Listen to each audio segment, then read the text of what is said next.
Well, I am very sorry about the interruption, but the phone has been ringing off the hook. It'll probably ring again. It is election time.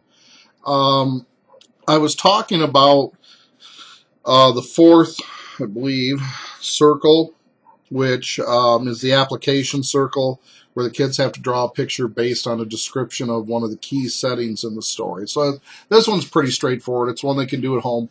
The requirement I'm really asking for from them is the picture needs to include details that they can support from the story. And this is where we start moving into the application, because they have to be able to support whatever it is they draw. That if they put it in that picture, it should have been part of that setting that was described in the book.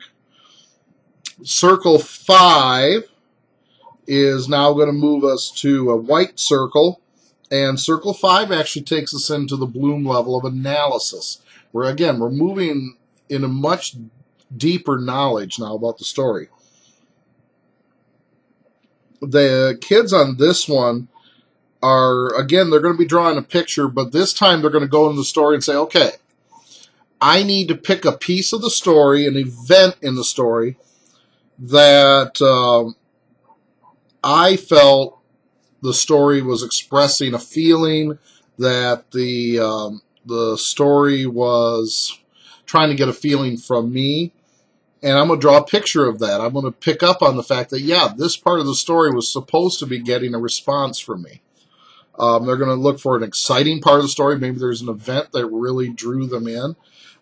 Maybe something they found interesting in the story, an event that they said, wow, that's just really cool. I never thought of it that way before. Or, wow, when the characters did this, I've never even thought you could do something like that. It could be a funny part of the story where the author chose to use some humor. Could be a sad part of the story. For the kids' sake, and they'll understand where this is coming from, we recently read the story Number of the Stars, and there's this moment where the two main characters are expressing their friendship through one of the characters taking the Star of David off of her friend's neck, and while the Nazis are going through their apartment, she's clutching that Star of David in her hand. And so the kids might draw that picture because they might say, well, that was an exciting, and maybe not even just an exciting, but an important part of this story. That this was the one character, Anne Marie, showing her friendship for Ellen, and how strong it was that she was willing to risk her life to hide the fact her friend was Jewish. So they're picking an event from the story, and they're going to draw that event on one of the Bloom ball sides, on one of the pentagons. Circle 6 is still under that same area. We're still under analysis, and I've given the kids, as you can see, the page should look like this. I've given them some space to fill in the events, write out their thoughts in complete sentences. Then when we come to the computer lab, they'll type it and we'll change the font size to help it fit inside the pentagon. For 6, they're giving important events that were given in the book. So now instead of drawing the event, they're saying, here are some samplings of events that I felt drove the story, that these were main events that caused the story to move forward. And you're going to notice I didn't give them a number. I didn't say do 1, do 2, do 3. I'm saying pick out main events that drove the story. And that may mean there's 3, maybe 4. It might only mean there were 2. Very few stories only have 1 or 2 events, though, that really drive the story. We're looking for what was the problem in the story. Were there events or occurrences in the story that changed the way the characters were thinking, that pushed the characters to move forward? It might be that you had a character who was a hero in the story, and you said, okay, well, this event caused the character to really push forward and go on with courage and to really make something of themselves. For example, with our story Tolliver's Secret, the young lady who is trying to get to George Washington, she's a spy, and she's trying to get this message to George Washington. And there's this scene where she's stuck in New York City, the burned out part during the Revolutionary War, and she's scared, she's cold, it's getting dark, and there's one moment where she can see where the sun is setting, and she can tell okay, she gets her wits together and says, I know which way's east, and I know the East River is to the east, and I can smell the salt water. And she's re-energized to go on and try to finish this task that was given to her. So that's a main event in the story. It's a turning point, if you will, for the character. The kids will know what a turning point is. Not conflict, but Circle 7, they're going to write about the antagonist in the story and the conflict in the book. One of the driving forces of the plot of a story is the conflict, the problem that's created for the main character, the protagonist. The person or the event that's working against them is the antagonist. If we antagonize somebody, we're picking on them, we're causing them to, we're working against them, if you will. So the antagonist in the story is the person or event that's working against the main character accomplishing whatever their goal is.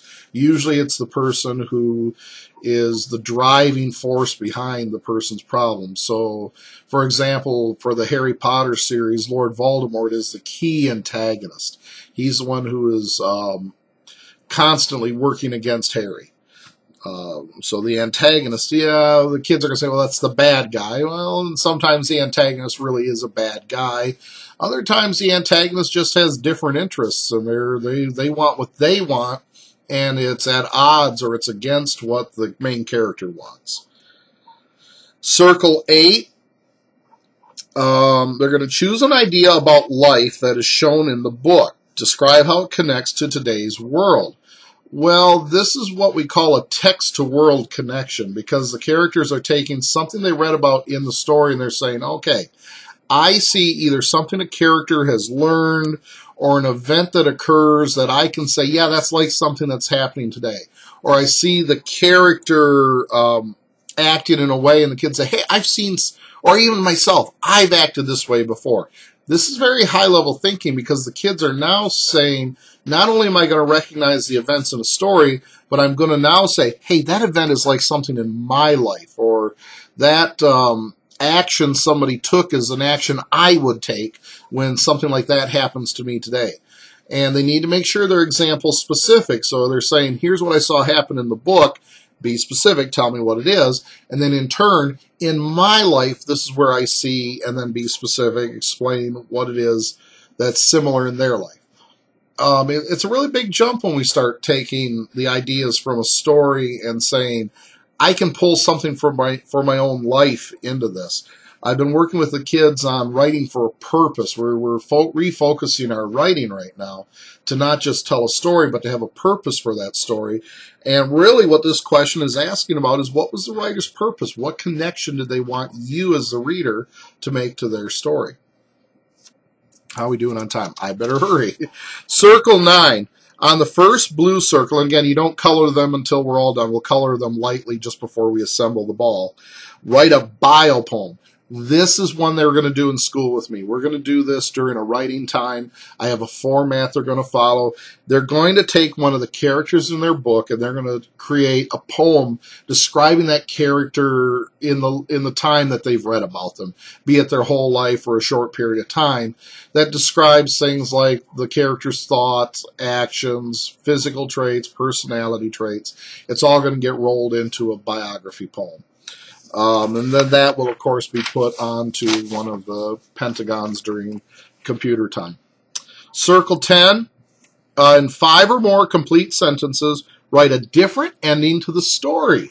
So again, getting the kids to take time to think more deeply about the story. They're going to come up with their own ending for the story. 5 or more sentences, and then we'll adjust to their pentagon as the space is needed.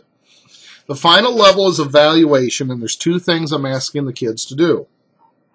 On Circle 11, they're going to explain 3 adjectives. They're going to make a list of adjectives that they feel, not the story said, but they feel, explain something about the characters. And then they're going to, and it could be traits that they admired or they disliked.